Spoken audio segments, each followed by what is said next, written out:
Widmung is a love song written by Robert Schumann. Later, Franz Liszt heard it and loved it so much that he transcribed it for the piano. Some of Liszt's transcriptions, especially those of opera, get transformed into virtuosic hands of Franz Liszt, but these songs stay relatively faithful in character to the original. And I am thankful that we pianists have a version of Widmung that we can play on our own, using the full range and sonority of the instrument. If you're working on this piece, you will want to play it as beautifully as you can. But there are some challenges, so I am here to help you with some of them.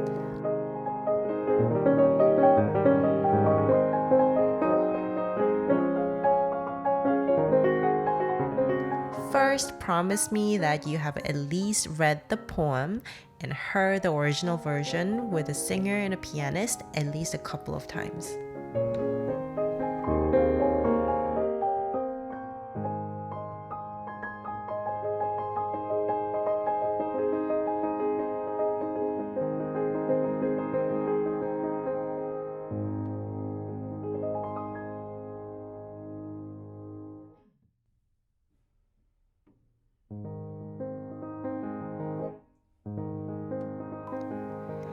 It starts with 3 bars of introduction, and this is the mood, how the poet feels. The tempo marking is vivo, which means lively, and Schumann also marks innig, lebhaft in the song version, which means heartfelt and lively. In addition, the music itself expresses lightness with arpeggiated figure, which is made lively with dotted rhythm. You may be tempted to play it in a slower tempo, but I don't think that's the emotion that Schumann had in mind.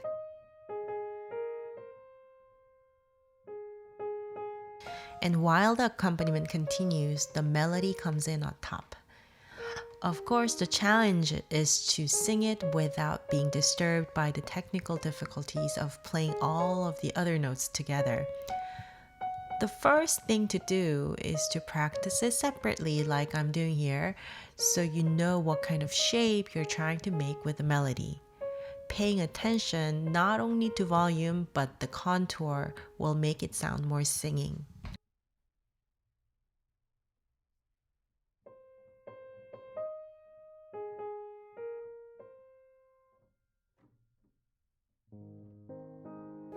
And the second thing is to practice everything but the melody so they can stay quiet. It stays quiet, but at the same time, the accompaniment is aware of the beautiful melody on top, all of its rises and falls.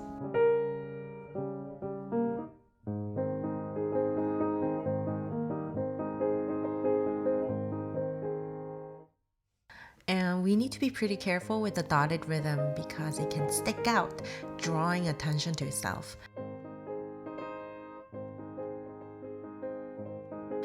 Think that you're coming in just a hair early, almost like a triplet instead of a 16th note pickup.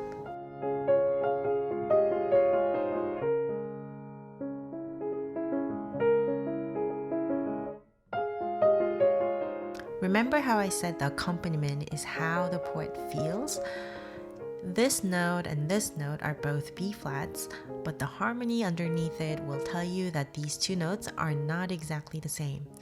A good singer will know and sing these two B flats slightly differently. And the text for the first B flat is pain, Schmerz, so there's a little bit of text painting in the music.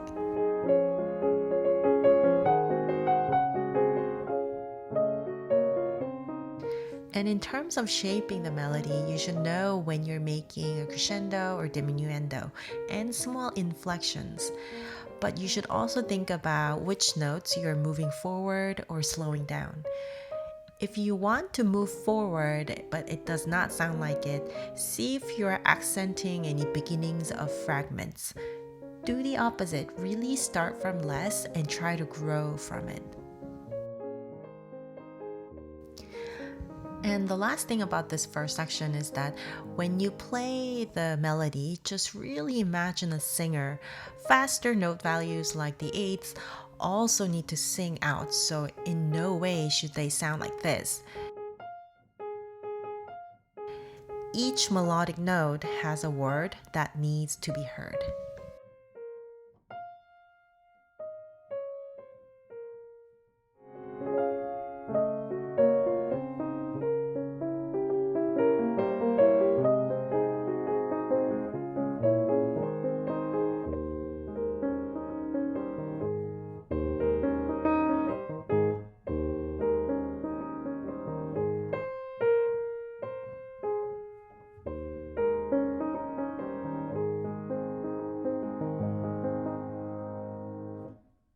And now, this is really the biggest challenge in the whole piece, I think.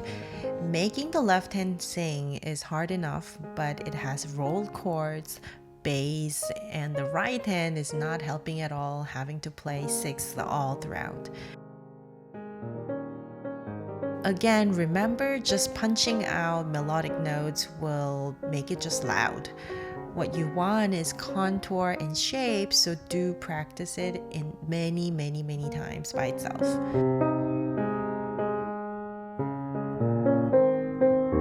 Also, make these notes as long as possible within the note values. Note duration together with volume and contour will make the left hand sound beautiful.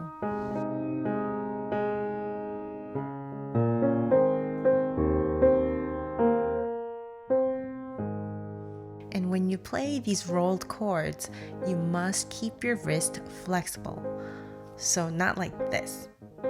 In order for each note in the chords to contribute to the beautiful harmony, nothing can drop out and everything has to sound. And also catch the bass with your pedal because bass notes make other notes resonate more.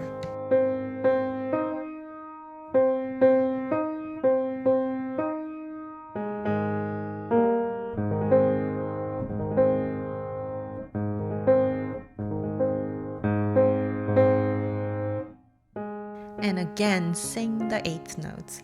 You're singing a melody. I know you're busy, but even the smallest note values have a word attached to it that contributes to the overall line.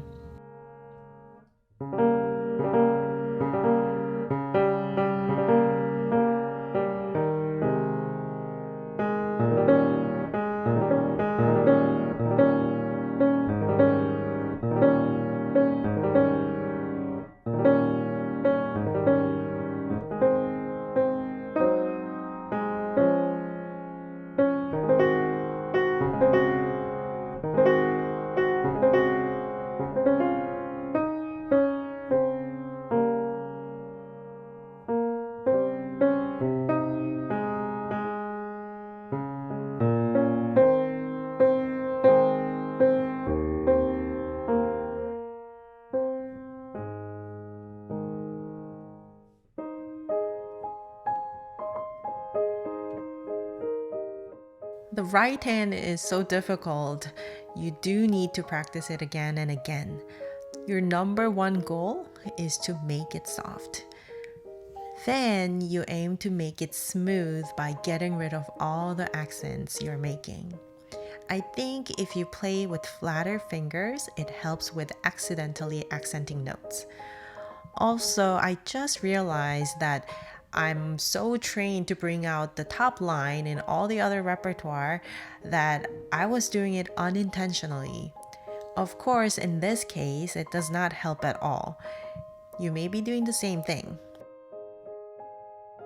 For the right hand, just aim to stay out of the way and be smooth and uneventful background.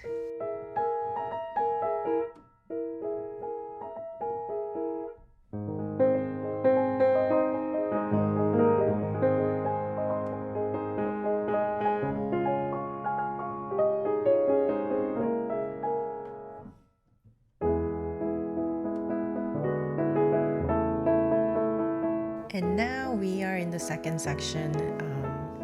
We have a key change. It's a common tone modulation where The A flat from the previous section is pivoting to help transition to the key of E major. And as you can hear, we now have the same chord repeated in triplet figures underneath the melody.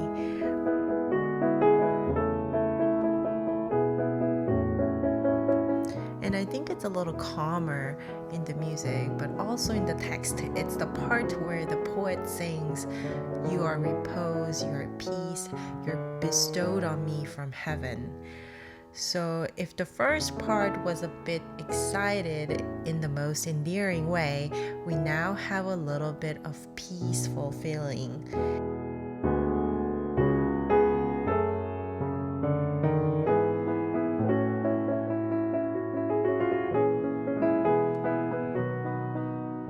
But that changes shortly. The music is now moving and is getting more and more intense. And we anticipate at least a small climax, but at that instant, Schumann turns the corner with another common tone modulation.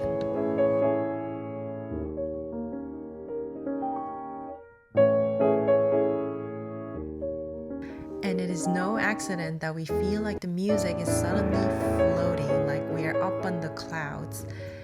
This is when the poet sings, "You raise me lovingly above myself." This is another example of word painting.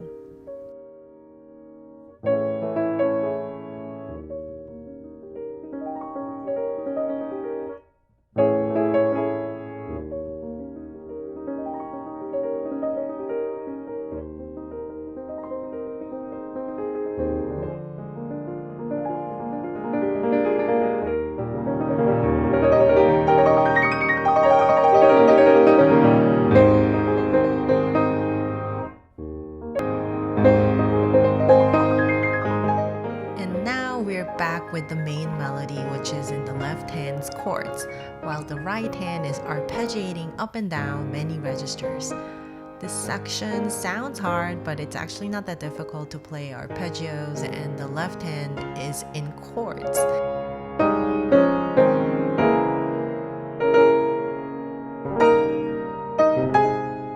But sometimes the right hand takes the melodic notes, so be sure to practice the melody without all the arpeggiations so that you get used to keeping that line without being worried about all the busyness in the right hand.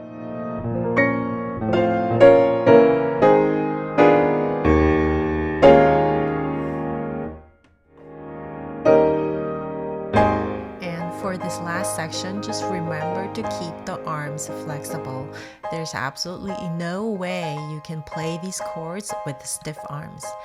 Fingertips are firm and your fingers are strong, but your arms need to be flexible enough so that you can follow through on each chord.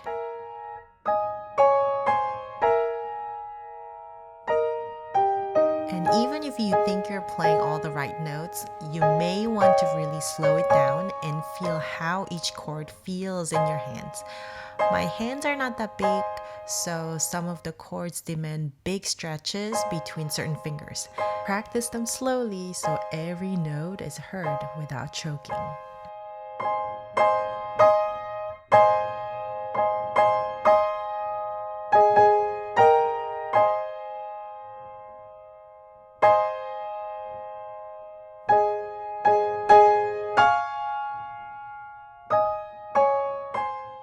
This is usually how most students play sections of music with lots of chords. Stiff and not letting each chord resonate.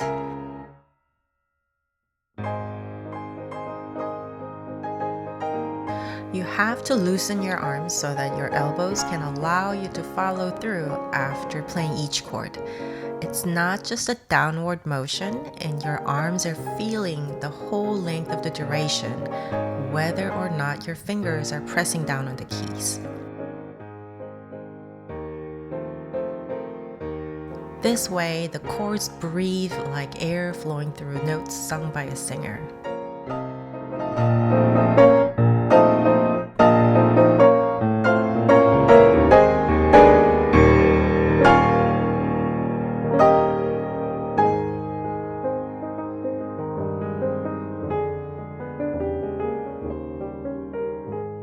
today we talked about how to play Widmung more beautifully.